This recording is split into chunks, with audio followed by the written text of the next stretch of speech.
तो नागरिकता संशोधन कानून यानी सीएए को लेकर दंगों के लिए उकसाने वालों और दंगे भड़काने वालों की अब खैर नहीं है। देश की राजधानी दिल्ली में फरवरी के महीने में हिंसा भड़की थी। आपको याद होगा, दिल्ली हिंसा की साजिश में उमर खालिद के रोल की जांच दिल्ली पुलिस कर रही है और उससे पूछताछ की जा सकती है। आपको याद होगा कैसे उमर खालिद ने ट्रंप के भारत दौरे से पहले अपने भाषण के जरिए भड़काया था। अब उमर खालिद पर गिरफ्तारी की तलवार लटक रही है। दंगों के खालिद की अब खैर नहीं। खालिद ने भाषण से दंगों के लिए उकसाया। दंगों के ताहिर पर UAPA act. Delhi police crime branch ने उमर खालिद पर दिल्ली हिंसा की साजिश का आरोप लगाते हुए 6 मार्च को एफआईआर दर्ज की थी। इस एफआईआर के तहत स्पेशल सेल जांच कर रही है। आपको याद होगा, अमेरिकी राष्ट्रपति डोनाल्ड ट्रंप की भारत यात्रा से ठीक पहले उमर खालिद ने किस तरह से लोगों को उकसाया था।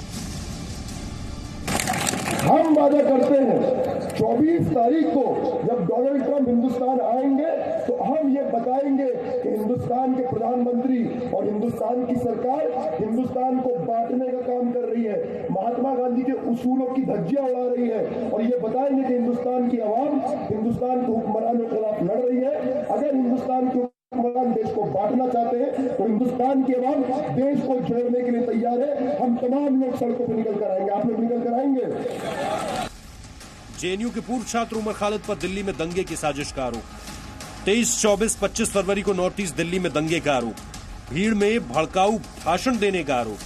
भीड़ जमा कर लोगों को इकट्ठा करने का आरोप। नॉर्थ ईस्ट दिल्ली के कई इलाकों में दंगे का सामान इकट्ठा किया गया था, जिसमें दानिश नाम के शख्स ने मदद की थी। दिल्ली दंगों के आरोपी आम आदमी पार्टी के पूर्व पार्षद ताहिर हुसैन पर यूएपीए एक्ट के तहत कार्रवाई की गई है। दिल्ली में चांदबाग हिंसा और आईबी अफसर अंकित हत्याकांड में ताहिर हुसैन आरोपी है। जी न्यूज ने ताहिर हुसैन की दंगा फैक्ट्री पर सबसे बड़ा खुलासा किया। ब्यूरो रिपोर्ट, जी मीडिया। तो वहीं उमर खालिद पर इससे पहले जेएनयू में देश के खिलाफ नारेबाजी करने के मामले में भी मामला दर्ज हो चुका है और देशद्रोह की धारा के तहत चार्जशीट भी दाखिल हो चुकी है। उमर खालिद को अगर पुलिस जांच के बाद गिरफ्तार करती है तो ये दूसरा मामला होगा जिसमें उमर खालिद देशद्रोह और आतंकियों के खिलाफ लगने वाली धाराओं में गिरफ्तारी होगी। जिन्होंने दिल्ली जलाई अब उनकी शामत आई। दिल्ली दंगे से टुकड़े टुकड़े गैंग का लिंक। तमाम लोग सड़कों पर निकल कर आएंगे। आप लोग निकल कर आएंगे। पूर्व जेएनयू छात्र उमर खालिद ने भड़काई दिल्ली में हिंसा। दिल्ली पुलिस की इस एफआईआर की कॉपी में जो लिखा गया है वो उमर खालिद के लिए बड़ी मुश्किलें पैदा कर सकता है। एफआईआर में बताया गया है कि दिल्ली में 23, 24 और 25 फरवरी को जो हिंसा हुई वो पूर्व सुनियोजित साजिश थी। इस हिंसा को फैलाने की साजिश जेएनयू के एक पूर्व छात्र उमर खालिद और उसके सहयोगी जो अलग अलग संगठन से जुड़े हैं उन्होंने मिलकर रची है। इस षड्यंत्र के तहत 2 अलग अलग जगहों पर उमर खालिद ने भड़काऊ भाषण दिए।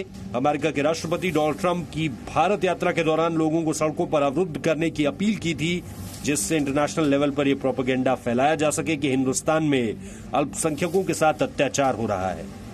स्पेशल सेल ने इस मामले में जामिया यूनिवर्सिटी के छात्र मीरन हैदर और जामिया कोऑर्डिनेशन कमेटी के मीडिया कोऑर्डिनेटर सफूरा जरगर समेत 6 लोगों को पहले ही गिरफ्तार कर लिया है। हैदर और जरगर फिलहाल न्यायिक हिरासत में हैं। मीरन हैदर पर दंगों को भड़काने की साजिश और फंडिंग का भी आरोप है। वहीं सफूरा जरगर, इशरत जहां और खालिद सैफी पर भीड़ इकट्ठा करने और दंगा कराने का आरोप है। आरोपी के वकील के मुताबिक दिल्ली पुलिस ने इन सभी आरोपियों पर यूएपीए की धारा 13, 16, 17, 18 भी लगा दी है। उमर खालिद जो अभी गिरफ्त से बाहर है, उसकी गिरफ्तारी के बाद उस पर यूएपीए की धारा के तहत मुकदमा चलाया जा सकता है। उमर खालिद पर इससे पहले जेएनयू में देश के खिलाफ नारेबाजी करने के मामले में भी मामला दर्ज हो चुका है और देशद्रोह की धारा के तहत चार्जशीट भी दाखिल हो चुकी है। उमर खालिद को अगर पुलिस जांच के बाद गिरफ्तार करती है तो यह दूसरा मामला होगा जिसमें उमर खालिद देशद्रोह और आतंकियों के खिलाफ लगने वाली धाराओं में उसकी गिरफ्तारी होगी। मतलब साफ है कि दिल्ली दंगों के गुनहगार पर अब सख्त कानून का प्रहार होगा। Bureau report, ji media. No signal, no worry. Presenting Z News app with live TV, latest updates, and expert opinion. Available on Google Play and App Store. Download it now.